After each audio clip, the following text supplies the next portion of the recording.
Hi students, and welcome to today's live IELTS class. My name is Adrian and I'm streaming to you live from Central Europe. I hope everybody is having a great late December so far. Welcome Nayla, hi Botir. Welcome Kyber, our members. Nick Hill, good to see regular students in the class. Today we are looking at IELTS speaking. Specifically, we will focus on part one of the speaking. Speaking has 3 parts for the IELTS exam. The whole interview takes about 12 to 15 minutes, and today we're looking to master and practice for that band 9 beginning or start. And this lesson, as usual, is presented to you by aehelp.com. IELTS Success. Check us out there. For the general IELTS, visit us at geshelp.com. Both of our websites, we have lots and lots of help for you to improve your language, your communication, and of course, your band scores. Hi, Shaylee. Good to see more of our members coming in. Welcome, Mirzan. So again, I will show you where you can practice your speaking for free before we get into the class. I'm just going to darken up our screen a little bit so you can see this clearly. This is our general IELTS website here at gieltshelp.com. You can click that big red button to join our premium package. And this is our academic website here with the blue background at aehelp.com. And on both of these websites, you can practice your IELTS speaking with other students 100% free. You can buy our premium package with the red button, or you can click the green button to try it for free and find speaking partners. I'll show you where you can do that. You can click on your My Student account as soon as you create your account. And then in your My Student account, you will find computer-based practice exams, videos in HD, of course, audio, interactive course, and you will find this student partner speaking button as well. And then you can click on that student partner speaking button, accept the terms, and a new window will open up for you where you will be able to find other students who are waiting for a partner to chat with them. Right now, we have 2 users waiting. We have Kirk and Mystery Arjun who are in here. You can video and audio chat or text. It's a good idea to send a message first and introduce yourself and ask for a chat. And again, this is for IELTS, of course. So you have questions that you can choose from. You just need to click on one of these and it will open up speaking questions for you. So make sure to use that on our website. And again, that's 100% free. So you can use that anywhere, anytime to practice your speaking with other students. Fennel! Nice. Thank you for sharing. I'm just looking at Fennel in the chat right now, and Fennel says, I got 7.5 band overall. Fennel, that's a really, really good score. Good job. I'm going to brighten up our lives here a little bit as we get going into today's lesson. Yeah, great job, Fennel. Thanks for coming back and sharing. Kushdeep, the editing services are not free with the full course. That's pay on demand. It makes sense to do it that way. So pay per editing request. Okay, thanks for the ask. All right, everyone. So if you have questions about IELTS, about our software, about English, send me an email, adrian@aehelp.com, and I will gladly respond in due time. You can buy our books on Amazon as well. And here is our schedule. So we're still kind of in this holiday season schedule. Today we have the speaking part 1 right now. And then tomorrow we'll have reading for members and speaking part 2 for everyone. And then we will have speaking part 3 for members the day after on Wednesday, and then we'll have some reading for everyone. And again, for the 31st and the 1st, there are no classes for the New Year's celebrations. And then I'm back on the 2nd, 3rd, and then we're going on from there. So keep an eye out for that schedule. It's at the beginning of our last few videos for live classes, and it's on our YouTube community posts as well. Okay, let's get into it. So you are going for your IELTS speaking interview. The speaking interview is done separately from the reading, listening, writing sections, and it is a 12 to 15 minute interview with a native English speaker or a professional teacher examiner who has very, very high English skills, not necessarily native, okay? So be ready for that. Also, in many places you have to wear masks. Some places have a shield, and in some places you're doing it computer-based. So the chat practice is really good for that on the websites, okay? All right.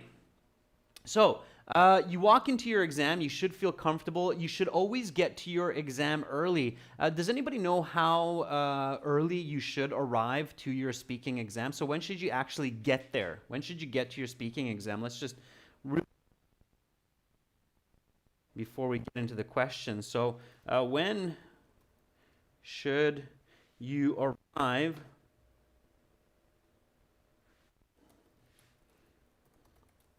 to your speaking exam? And you just says about 30 minutes.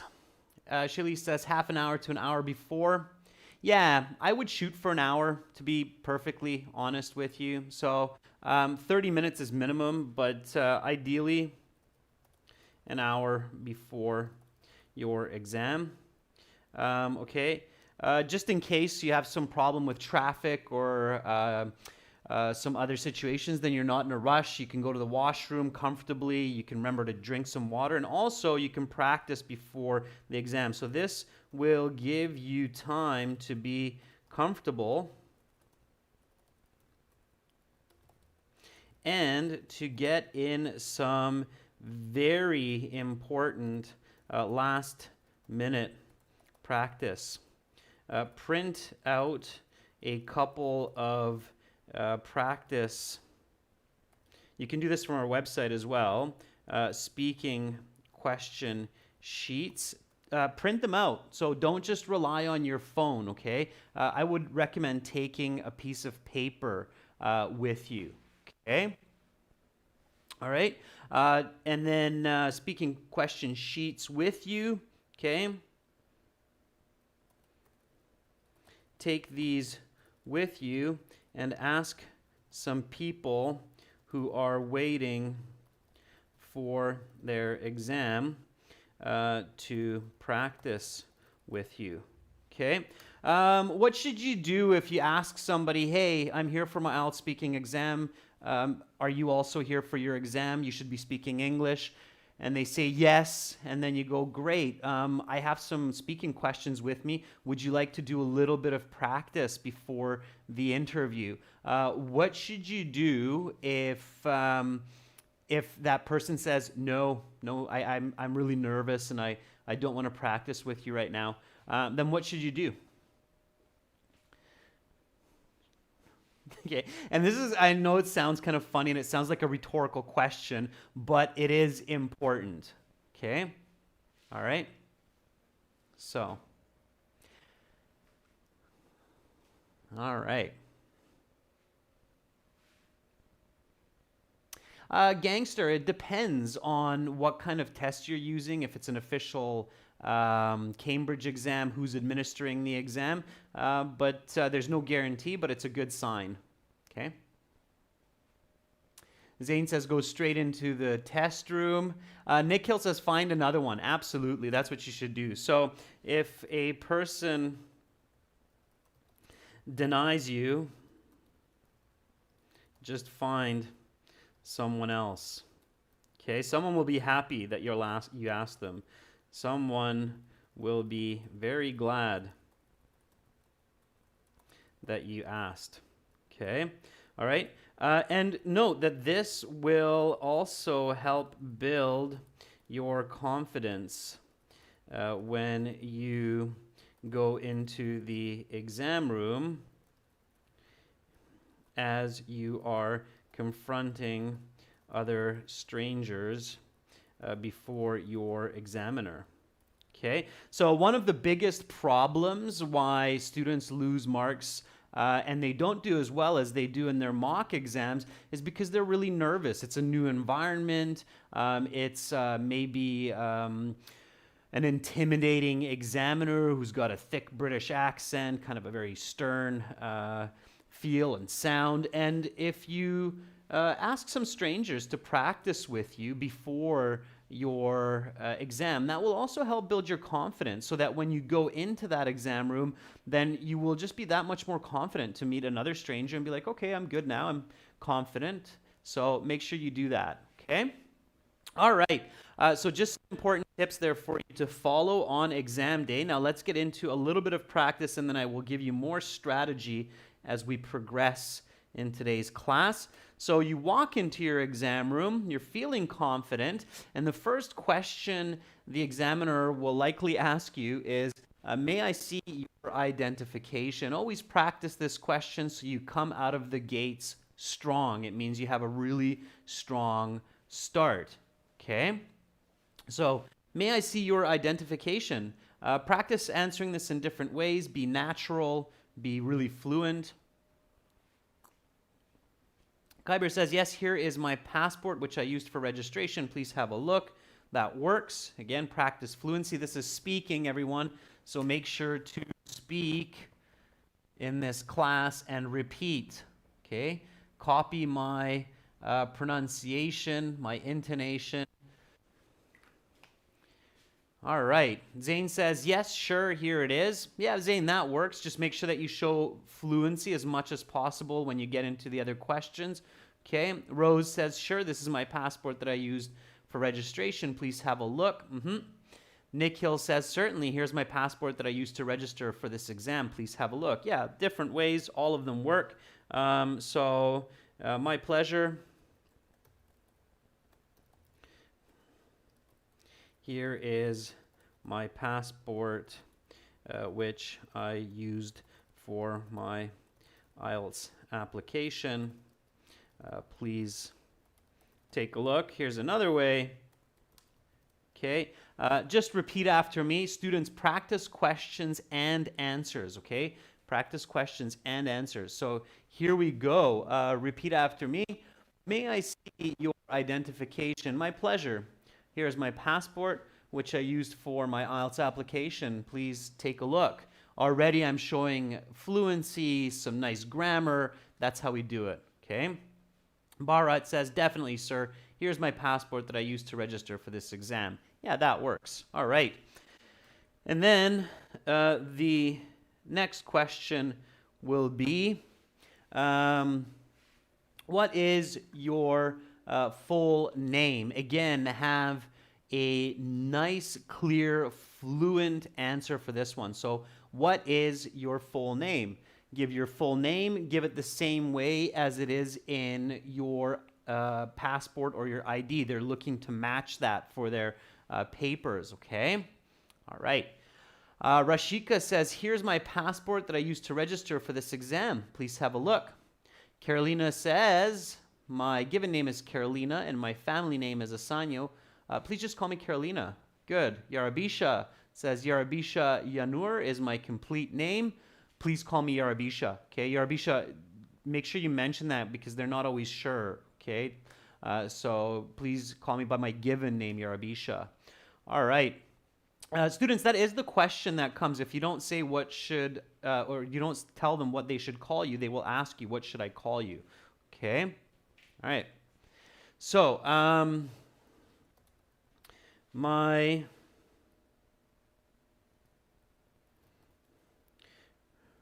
first name is Sarah. My middle name after my father is Mohammed. And my family name is Al-Zahrani.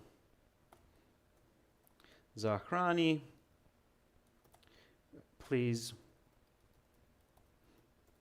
just call me Sarah. Okay? And you might even say something like, as it is written in my passport. Okay? That shows the examiner that you've really practiced and you're familiar with the exam. You paid attention to get ready for the exam. And that also gives a bit of comfort for the examiner going into the test.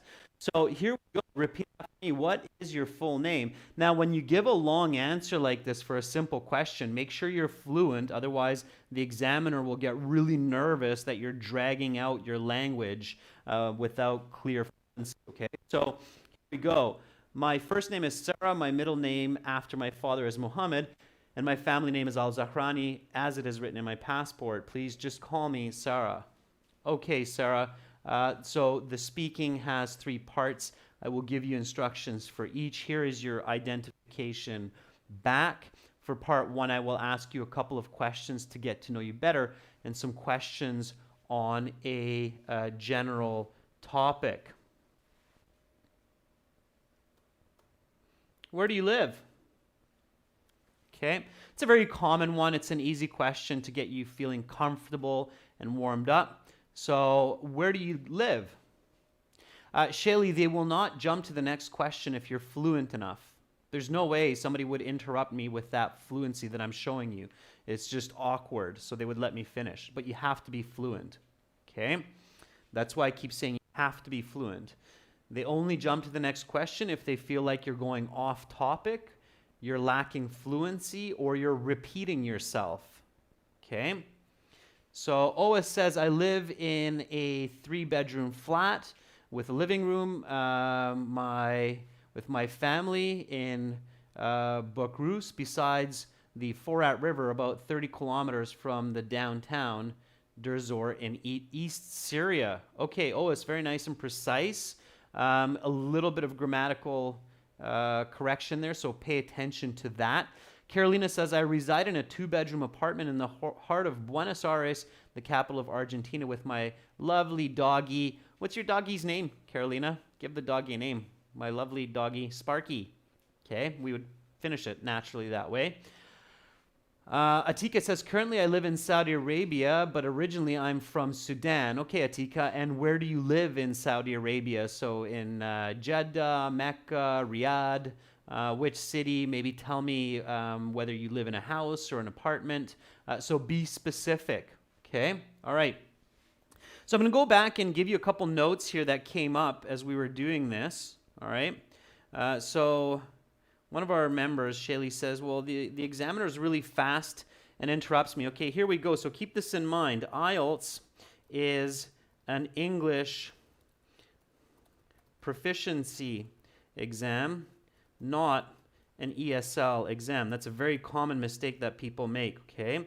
That they think it's an ESL exam, like what you have in school when you're learning English as a second language. It's not, okay? It's an English proficiency exam, which means how good are you at English. Doesn't matter if you're a native speaker or if you're a non-native speaker, okay? Keep that in mind, all right? So this means the examiner will be just as fluent and natural with you as when speaking to any native speaker. Now, here's the key. This means the examiner will interrupt you if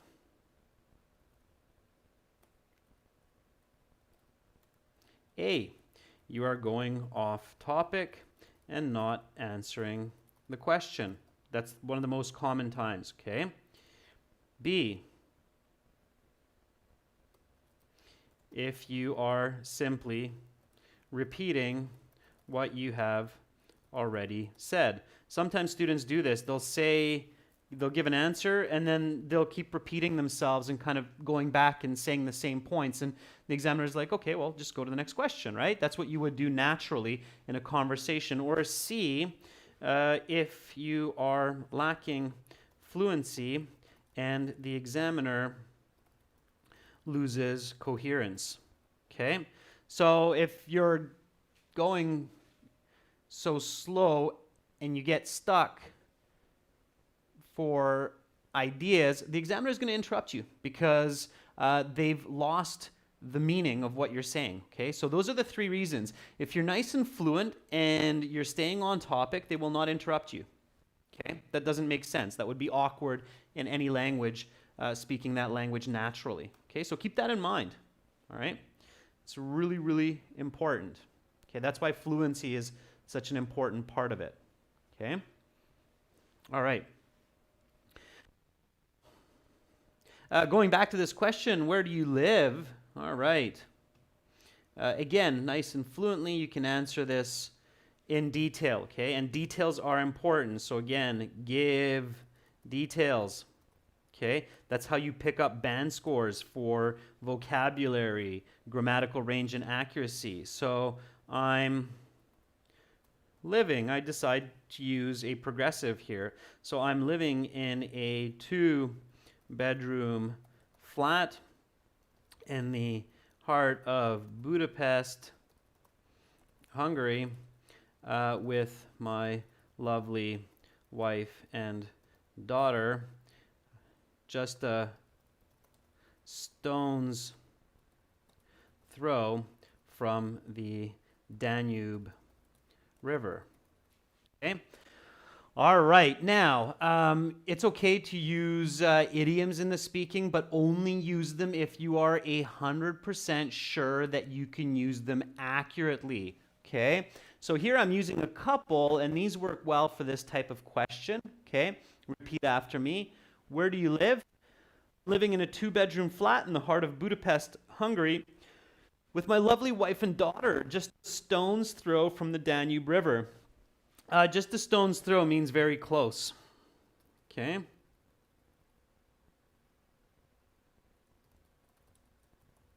It basically means that you can take a stone and throw it and you'll be there.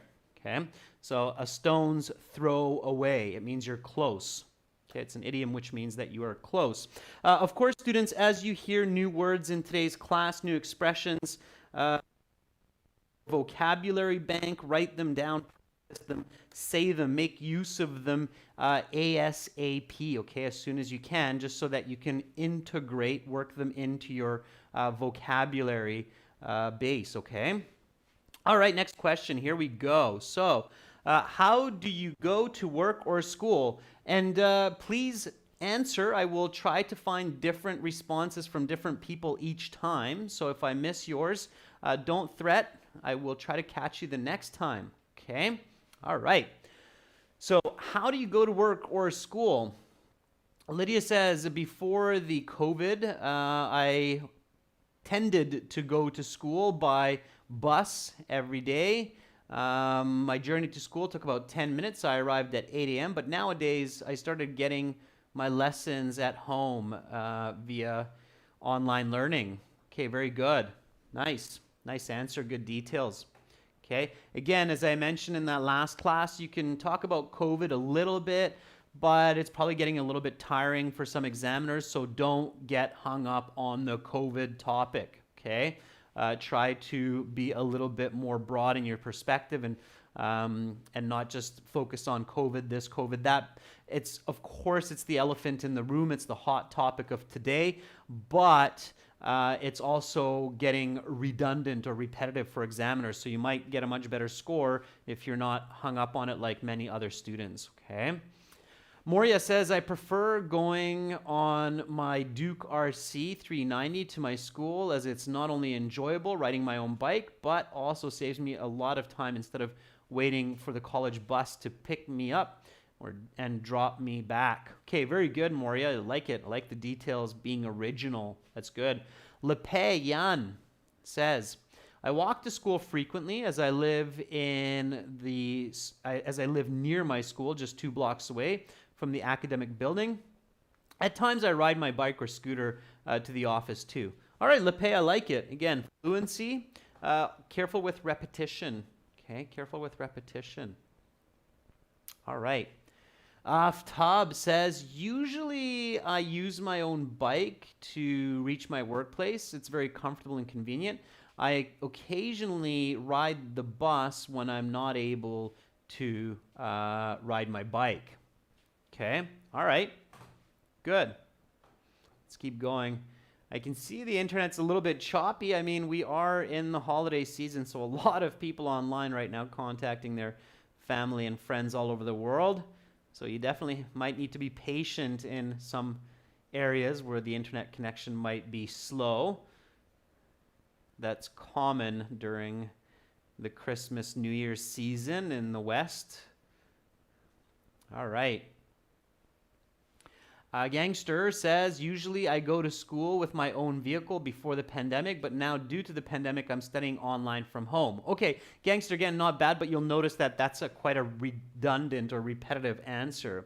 Okay, so Monday to Friday, I get to my downtown office on my electric scooter. It is a fantastic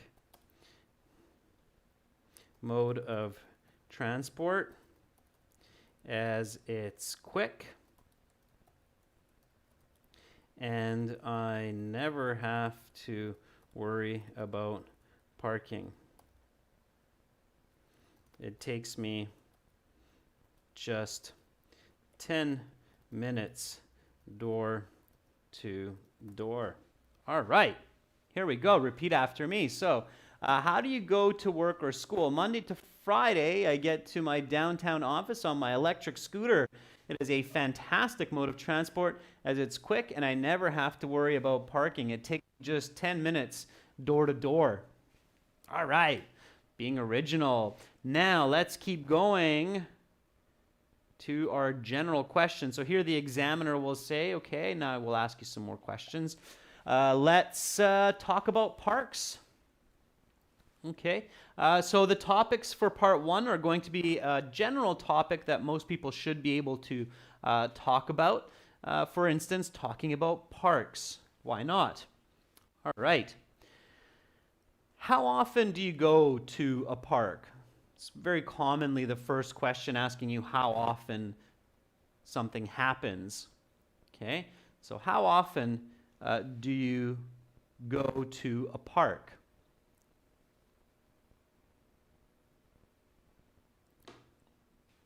Give me a nice full sentence answer for this one. Now, when you're giving answers and you're practicing at home, always practice answer plus explanation plus example.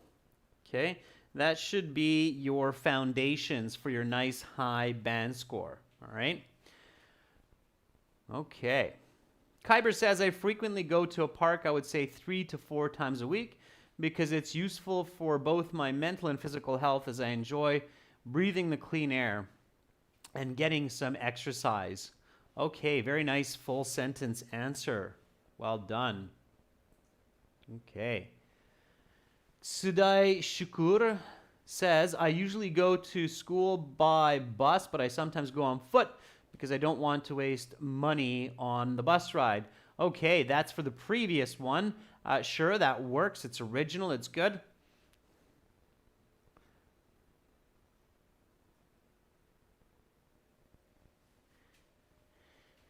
Chintan Patel says, I'm ardent to go to the park every morning. It keeps my mind optimistic and keeps my head above the water to release my stress from my work. Okay, Chintan, careful with your use of idioms, especially overuse of idiom. Keeps my head above water, awkward in this context, okay? For a native ear, that would be kind of like, it's a misplaced idiom. So with misplaced idioms, be very, very careful, okay?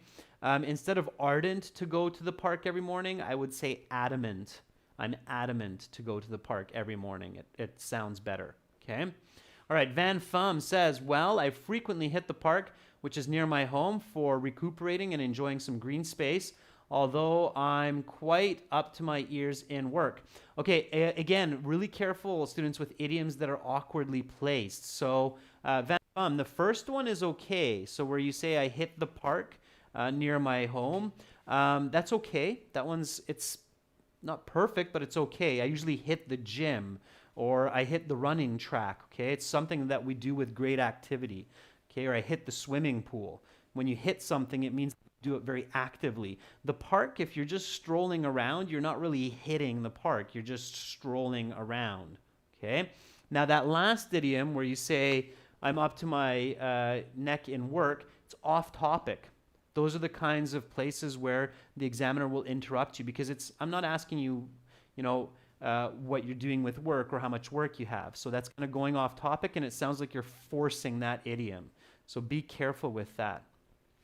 Afaf says, well, to be honest, I usually do not go to the park because I'm literally indulged in my studies, but I go there once in a blue moon when guests come over. Okay, Afaf, again, same idea here. You want to be on topic, okay? Students, don't use expressions like, well, to be honest. They're awkward. They're overused, okay? I hope you're honest. I mean, you're in an IELTS exam. Why wouldn't you be honest about a question of how often do you go to a park? It's a filler, okay? So avoid unnecessary fillers. You can use fillers, but not unnecessary ones, all right? So you should always be honest.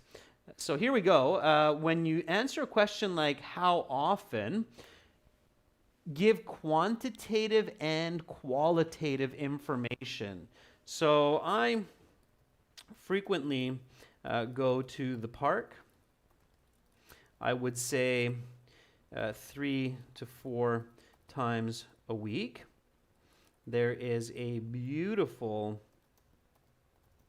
park just 15 minutes from my flat on foot. It's on Margate Island. And I go there for both running as well as relaxing. In fact, I was just there yesterday morning for an 8K run. Okay, so here we go. Notice the qualitative and quantitative information, okay? What is frequently? For me, frequently is 3 to 4 times a week. So here we go. Repeat after me. How often do you go to a park? I frequently go to the park. I would say 3 to 4 times a week. There's a beautiful park just 15 minutes from my flat on foot. It's on Margate Island, and I go there for both running as well as relaxing. In fact, I was just there yesterday morning for an 8K run. Okay. So, next question. Stay on topic. Be precise. You'll get high band scores. Okay. Answer, explanation, example. Which is your favorite park to visit? Okay. Which is your favorite park to visit? Give me a nice full sentence answer for this one. Okay.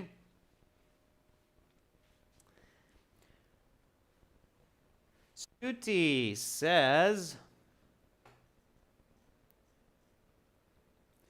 luckily where I'm living, there are 3 parks. I visit every evening there and sometimes in the mornings also. Yesterday I visited there with my sister and got some fresh air. Stuti, I think that was for the previous one. It's a good answer. Okay. All right. Philip Smart is asking, sir, does one need to agree with the examiner's question most of the time? What if I hate going to the park? What should I assume if I don't like it? Will it affect my next question?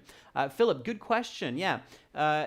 It's good to be in agreement most of the time. Answering positively makes for better conversation, okay? So just imagine if you're talking to someone and you ask them a question like, what's your favorite ice cream? And they're like, I don't like ice cream. And then you're like, okay, well, that was a conversation stopper. And if I'm trying to assess your score, then that's going to be really difficult. So in some cases, it's better to just make it up. Okay, you don't have to be truthful. You don't have to say to be honest. Okay, you just have to speak. That's what's important, to be fluent, and that's often easier when you're in agreement or you're positive. Now, for this one, to be very clear with the answer, I might say something like, I'm an outdoors person, so I rarely go to the park, maybe once or twice a year. When friends ask me to go out for a walk, the last time I remember being in a park was in the summertime with one of my cousins. Okay, you can answer like that, but you just have to be very fluent. All right, it's still very important to be fluent because your goal here is to show your communication skills in English. All right. Okay. Sawan says, there are many parks in my area which are a short distance from my flat, but I prefer visiting Senorita Park to enjoy the mesmerizing view of the sunset along with some running. Okay, Sagar, very good. So you go to that park, Senorita Park, because you love the sunset. Very nice. Okay. Rajat says, my favorite park is Atal Park. Let me try to find you again there, Rajat. Okay, so again, Rajat Dawan says, my favorite park is Atal Park. It has such lush, big green trees and a pond full of clear blue water and lots of cradles for children. Okay, I'm not sure what you mean by the cradles for children, but sounds like a beautiful park. Okay. All right.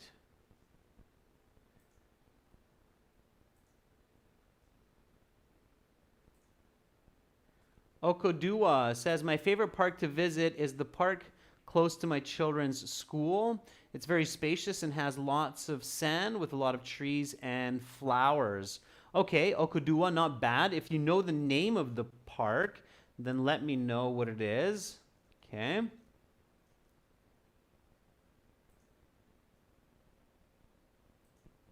All right. Let's see some more here. Okay, so here's my answer coming up. Which is your favorite park to visit? The park I love going to the most is called Beacon Hill Park in downtown Victoria, Canada. This park not only has a diverse flora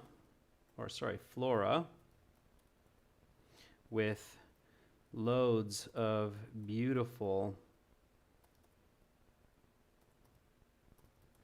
flowers, but also many different kinds of animals like peacocks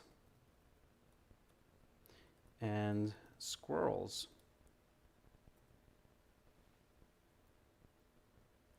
As well, it is surrounded on one side by the sublime Pacific Ocean. Okay, so here we go. Repeat after me. How often, which is your favorite park to visit? The park I love going to the most is called Beacon Hill Park in downtown Victoria, Canada. This park not only has a diverse flora with loads of beautiful flowers, but also many different kinds of animals like peacocks and squirrels. As well, it is surrounded on one side by the sublime Pacific Ocean. Okay, so check that out when you have a minute. Google Beacon Hill Park, Victoria, and you will know why it is my favorite park. Don't do it now, but later when you get the chance, okay? It's my hometown, Victoria. It's usually where I'm at. All right, so let's go to the next question. What do you like to do when you are there? Okay, so here they're following up, and you'll get more and more of these types of questions in part 3, but you can definitely get 1 or 2 of these even in part 1. So give me a nice full sentence answer for this one. What do you like to do when you are there? Okay.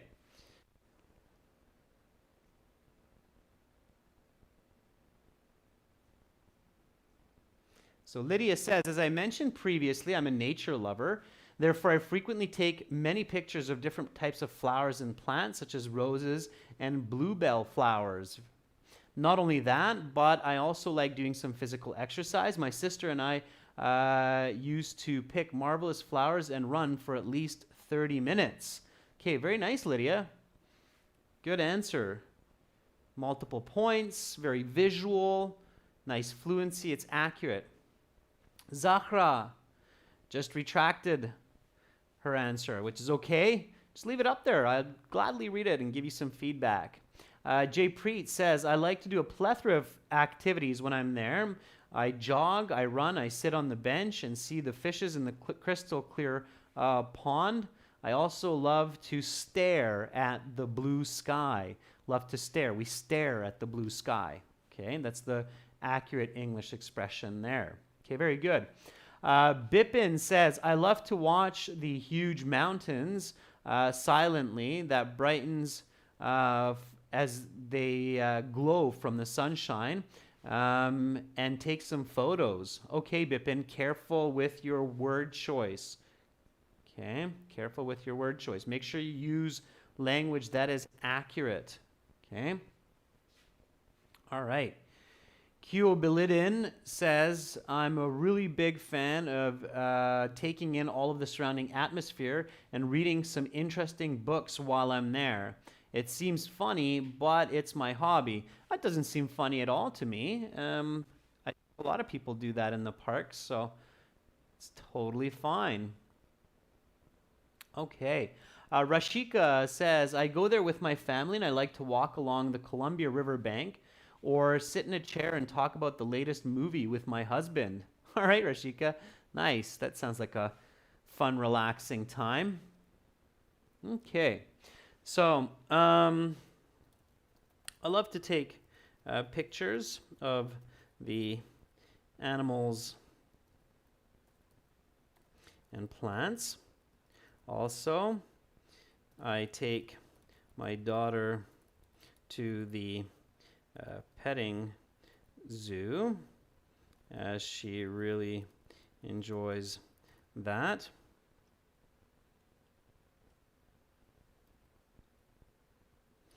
In addition, I go jogging there and play sport disc with my friends.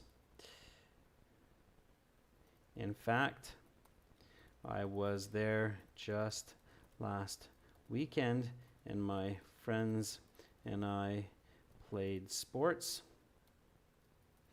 and had a barbecue. Okay, so here we go. Repeat after me. What do you like to do when you are there? I love to take pictures of the animals and plants. Also, I take my daughter to the petting zoo as she really enjoys that. In addition, I go jogging there and play sport disc with my friends. In fact, I was there just last weekend and my friends and I played sports and had a barbecue. Okay?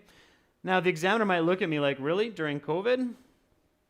But they won't, okay, because they don't care about the truth. If they ask, then you can say, yeah, but we were social distancing the whole time and we were outside, okay? Again, they just care about your fluency, all right? Okay, here we go. Next question. Have parks changed since you were a child, and in what ways? Give me a nice full sentence answer for this one. Again, answer, explain, example, and hint, hint, you should reflect the grammar of the question. So identify what kind of grammar the question is using and then reflect that in your answer. Okay? So have parks changed since you were a child, and in what ways? Okay? All right. Sharzu Rai says, when I was small, well, let me see if I can catch it. When I was small, the parks used to be smaller with only trees and flowers, but now the parks are spacious with tons of unique flora and playgrounds for children. Okay, nice. All right, so parks have gotten bigger. Okay, use the present perfect. Parks have gotten bigger. Kale Kuzaman says, when I was a child, I went to the park with my parents at that time. There weren't very good facilities for the public, but nowadays the local councillors and government have put in a lot of funding for park development, and they are much better equipped with running tracks and sports equipment as well as playgrounds. Okay, all right. Kali Kuzaman, I made some corrections there and added the present perfect. Take note of that. Okay.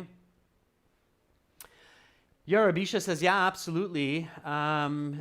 It's getting easier to import various kinds of crops and flowers, and the managements of most parks tend to be complete with their own plants compared to the past when I was a child. Okay, Yarabisha, I'm a little bit unclear of what you're saying there. Consider revising that. Okay. And make sure that you're reflecting the grammar of the question, the present perfect. Okay. All right. Simranjeet says, yes, absolutely. I have noticed a massive change in the parks near my place previously. The place was just used for walking and jogging, but now some gym equipment has been added so that people can work out. Yes, Simranjeet, I've noticed that as well. A lot of parks have gym equipment which has been added over the years alongside the running tracks. Yeah, definitely. Okay, so I have noticed many upgrades to parks over the years since my childhood.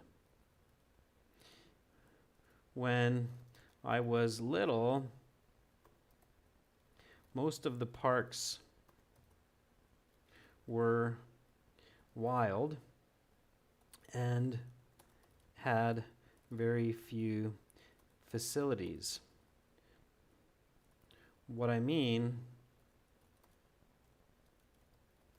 is that the parks have undergone a lot of landscaping, and they are now organized with flower beds and trimmed trees. Also, there are running tracks and gym equipment in many of the parks, or I should say exercise equipment. It makes more sense.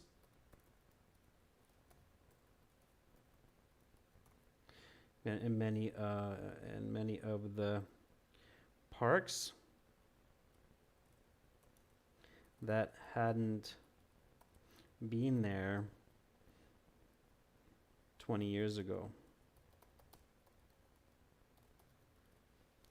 Okay, so again, quantitative language like 20 years ago helps to improve scores, and making sure that you have the present perfect when the question is present perfect. That's really, really key. Okay, so here we go. Repeat after me. Have parks changed since you were a child, and in what ways? I have noticed many upgrades to parks over the years since my childhood. When I was little, most of the parks were wild and had very few facilities.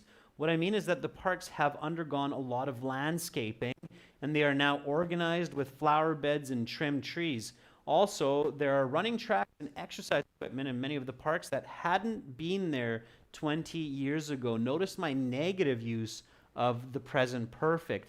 That kind of language, you pick up points for grammatical range and for using complex language. All right, So students, here's a couple more questions for you to practice at home, maybe on our websites with some new speaking partners. What is your favorite part of nature and why? Do you do anything to protect nature? If yes, what? Those are some good questions. You can go to aehelp.com and glshelp.com, sign up for a paid or a free account, and then find a speaking partner practice with. Make sure to pay attention to all of the tips and strategies that I gave you in today's lesson. And again, tomorrow I will be back with some reading and speaking. So make sure to join me. And until then, definitely check out our websites. You can download and link our apps, Academic IELTS Help, General IELTS Help.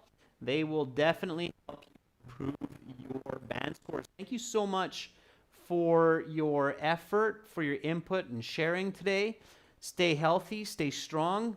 And remember, you're all beautiful, brilliant people. If it's late in your country, get some sleep, get some rest. Wake up fresh and full of energy the next day. I'm Adrian. I'm signing out from Budapest for now. You're very welcome, everyone. Bye-bye.